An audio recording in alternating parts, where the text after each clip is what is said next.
بسم اللہ الرحمن الرحیم۔ السلام علیکم ناظرین، پیس اینڈ پیس چینل میں خوش آمدید۔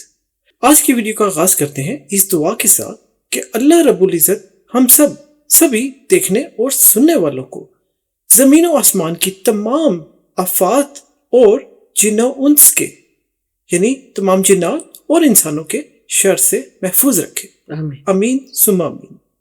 ناظرین، آج ہم شیئر کریں گے اللہ تعالیٰ کی نشانیاں، کہ اللہ تعالیٰ کی بہت ساری نشانیاں جو ہماری روزمرہ زندگی میں شامل ہیں۔ جی، ہم روزمرہ ان کا مشاہدہ کرتے ہیں، وہ ہمارے سامنے ہیں۔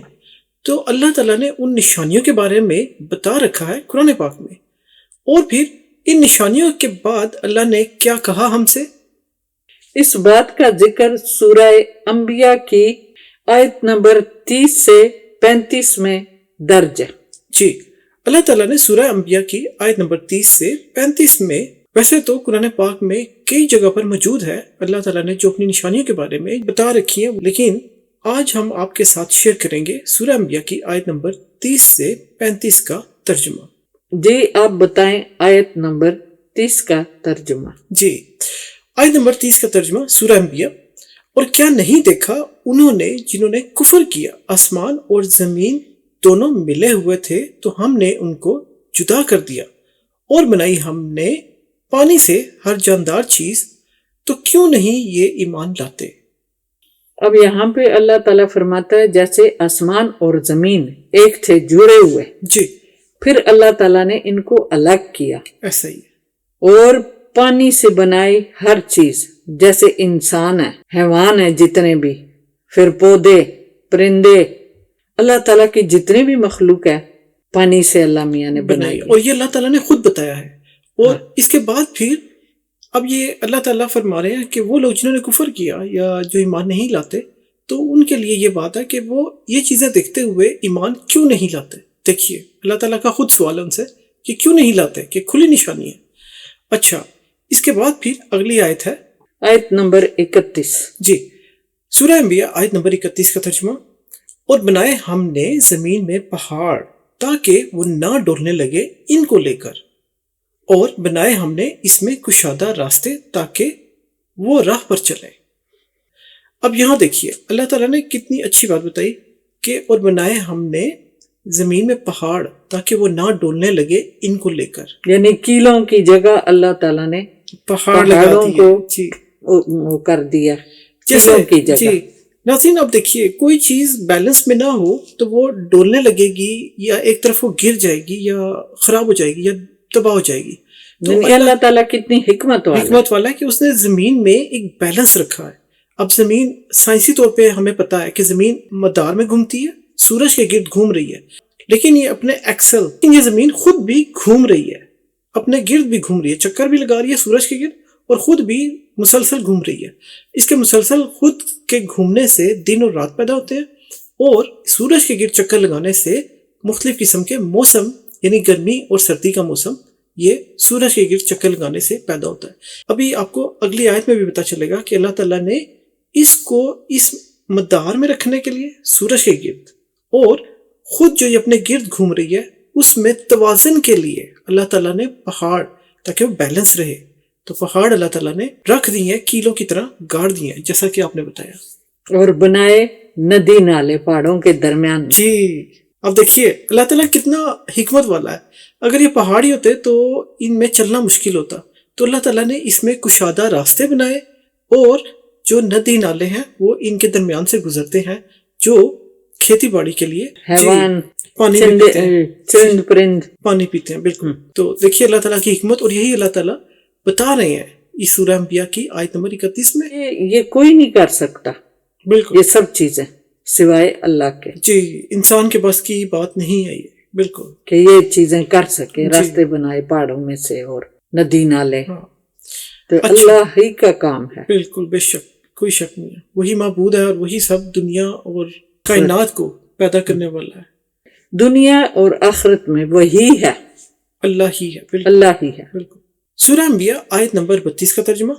اور بنایا ہم نے آسمان کو محفوظ چھت، وہ اس کی نشانیوں سے منہ پھیر رہے ہیں۔ تو اب یہاں پہ اللہ تعالیٰ نے یہ بھی بتایا کہ دیکھیے ہمارے اوپر آسمان ہے، اور یہ ایک محفوظ چھت. اور نہیں گرتا وہ. بالکل بالکل. خاص کر نشانیوں میں سے یہ بھی بہت بڑی نشانی ہے. اب یہاں پر سائنسی طور پہ بھی دیکھیے کہ خلا میں سائنس نے ثابت کیا ہے کہ بہت سارے پتھر، خلائی پتھر جنہیں شہابیہ بھی کہتے ہیں، وہ آسمان میں چلتے پھرے ہیں کائنات کے اندر، اور وہ زمین پر بھی گر سکتے ہیں. لیکن اللہ تعالیٰ نے آسمان ایک محفوظ چھت بنائی کہ وہ اگر داخل ہونے کی کوشش بھی کرتے ہیں زمین پر ہمارے اوپر، تو آسمان کی وجہ سے وہ جل کر راکھ ہو جاتے ہیں اور ہمیں پتہ بھی نہیں چلتا کہ کوئی چیز آسمان سے آئی. اب دیکھو یہاں پہ اللہ ہی کا کام ہے جی. اور یہاں پہ یہی بات اللہ تعالیٰ نے اس آیت میں بتائی ہے کہ محفوظ چھت. کیوں محفوظ کا؟ کہ باہر سے ہمیں کسی چیز کا خطرہ نہیں ہے کہ خلا سے کچھ آ جائے، کوئی چیز گر جائے یا کوئی اور سیارہ آ کے لگ جائے. تو اللہ تعالیٰ نے اسے محفوظ چھت بنا کے رکھا ہے اور ہمیں بتا بھی دیا قرآن پاک میں. جی آیت نمبر 33 کا ترجمہ بتائیں. جی آیت نمبر 33 سورہ انبیاء. اور وہی ہے جس نے پیدا کیے رات اور دن اور سورج اور چاند، سب اپنے مدار میں تیر رہے ہیں. دیکھیے ناظرین، یہی بات ابھی آپ کو بتائی تھی کہ اللہ تعالیٰ نے دن رات پیدا کی. اور یہ کیسا پیدا ہوا ہے کہ اللہ تعالیٰ نے زمین کو گھومتا ہوا پیدا کیا، کہ اب زمین گھوم رہی ہے، جو حصہ اس کا سورج کے سامنے ہے وہ دن میں آ جاتا ہے، وہاں پر دن ہو جاتا ہے، اور جو حصہ سورج سے پچھلی طرف ہے وہاں پر رات ہوتی ہے. اب دیکھیے یہ کوئی انسان یا کون کر سکتا ہے؟ کوئی بھی نہیں. تو صرف یہ اللہ تعالیٰ کی ذات ہے جس نے بڑی حکمت سے، بڑی دانائی سے ہر چیز کو فکس کیا ہے، بنایا ہے. کس لیے؟ ہمارے لیے. اور یہی اللہ تعالیٰ بتا رہے ہیں ہمیں. اور پھر دیکھیے، اور سورج اور چاند یہ بھی اللہ تعالیٰ نے ہمارے لیے بنائے. جیسے رات کے بعد صبح ہوتی ہے، سورج نکلتا ہے. جی. اور سورج ہمیں توانائی دیتا ہے. بالکل. یعنی فصلیں اگتی ہیں، سبزہ اگتا ہے، اور کھانے کے لیے سبزیاں اگتی ہیں، گندم. تو دیکھیں یہ سورج سے بھی اللہ تعالیٰ انسانوں کے لیے کتنی چیزیں بناتا ہے. یہ اللہ ہی کا کام ہے. بالکل بالکل. اور دیکھیے جب بہت سخت سردی ہو تو کس طرح سے ہمیں سورج کی روشنی کی تلاش رہتی ہے کہ اس سے ہمیں ہیٹ ملے گی، گرمائش ملے گی. تو اس وقت اس کی قدر آتی ہے ہمیں کہ سورج کتنا امپورٹنٹ ہے. اور اسی طرح چاند، اور یہ سب اپنے مدار میں تیر رہے ہیں. اب دیکھیں سورہ انبیاء کی آیت نمبر 34 اللہ تعالیٰ مزید کیا فرماتے ہیں. جی سورہ انبیاء آیت نمبر 34. اور نہیں بنائی ہم نے کسی بشر کے لیے تم سے پہلے ہمیشہ کی زندگی، پھر کیا اگر تم مر گئے تو یہ ہمیشہ رہیں گے. ناظرین اصل میں یہاں پر اللہ تعالیٰ مخاطب ہے حضور کریم صلی اللہ علیہ وآلہ وسلم سے، اور انہیں بتا رہے ہیں کہ آپ سے پہلے بھی، یعنی حضور پاک صلی اللہ علیہ وسلم سے پہلے بھی کسی بشر کے لیے، کسی انسان کے لیے ہمیشہ کی زندگی نہیں بنائی اللہ نے. پھر اللہ تعالیٰ یہ کہتے ہیں کہ اگر جیسا کہ ہر انسان نے، سب نے اس دنیا سے جانا ہے، وہ یہی کہہ رہے ہیں اللہ تعالیٰ کہ پھر کیا اگر تم مر گئے تو یہ ہمیشہ رہیں گے. جو ایمان نہیں لائے، اللہ کو نہیں مانتے، تو وہ ہمیشہ تو نہیں رہیں گے. تو اللہ تعالیٰ نے ہمیشہ کی زندگی کسی انسان کے لیے نہیں بنائی. کہ یہاں پہ اللہ تعالیٰ بتاتا ہے کہ کسی چیز کو بھی زندہ نہیں رہنا، سب کو موت آنی. بالکل بالکل. اور یہی چیز اللہ تعالیٰ نے اس سورہ کی اگلی آیت میں بتائی ہے. سورہ انبیاء آیت نمبر 35 کا ترجمہ. ہر نفس کو مزہ چکھنا ہے موت کا، اور ہم مبتلا کرتے ہیں تم کو برے اور اچھے میں آزمائش کے طور پر، اور ہماری طرف تم لوٹو گے. یعنی اللہ تعالیٰ امتحان میں ڈالتا ہے. انسان بیمار بھی ہوتا ہے، تندرست بھی ہوتا ہے، کسی ٹائم کم ملتا ہے، کسی ٹائم اللہ تعالیٰ اور زیادہ دیتا ہے. تو یہ سب امتحان ہے جی انسانوں کے اور لیے. اسی طرح کوئی غریب ہے، کوئی امیر ہے، تو وہ بھی ایک طرح سے آزمائش ہے کہ اب غریبی میں بھی، غربت میں بھی کیسے اللہ پہ یقین رکھتے ہیں، اللہ پہ مکمل ایمان رکھتے ہیں. یعنی غربت میں بھی جی صبر اور شکر کرتے ہیں اللہ تعالیٰ کا. اور جب اللہ تعالیٰ نے دیا ہو تو بھی اس میں بھی اب شکر اللہ کرتے تعالیٰ ہیں، کا شکر ادا کرتے ہیں، اور اللہ پہ ایمان مضبوط ہی رکھتے ہیں. تو اس طرح اللہ تعالیٰ یہ بتا رہے ہیں کہ اللہ کی دین ہے، اللہ کی دین ہے، اور ہم مبتلا کرتے ہیں تم کو برے میں اور اچھے میں آزمائش کے لیے. تو اب یہاں پر دیکھیے ہمارے لیے کتنا بڑا ایک سبق ہے.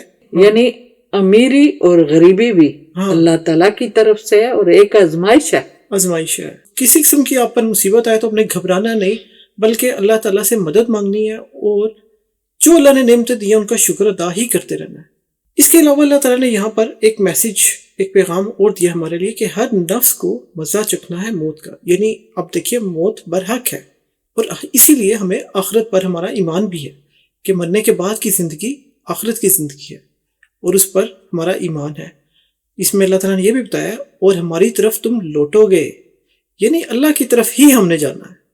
تو ناظرین، یہ تھا قرآن پاک سے لیا گیا آج کا سبق. امید ہے کہ ہم اس پر غور و فکر کریں گے اور اللہ کی بتائی ہوئی باتوں پر یقین رکھیں گے، اللہ پر مضبوط ایمان رکھیں گے اور اللہ کے بتائے ہوئے راستوں پر چلیں.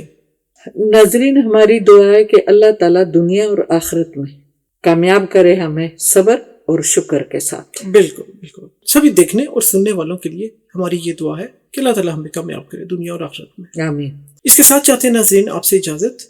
ملیں گے انشاءاللہ آپ سے اگلی ویڈیو میں. تب تک ہماری طرف سے خدا حافظ. اپنا بہت خیال رکھیے گا. اللہ حافظ.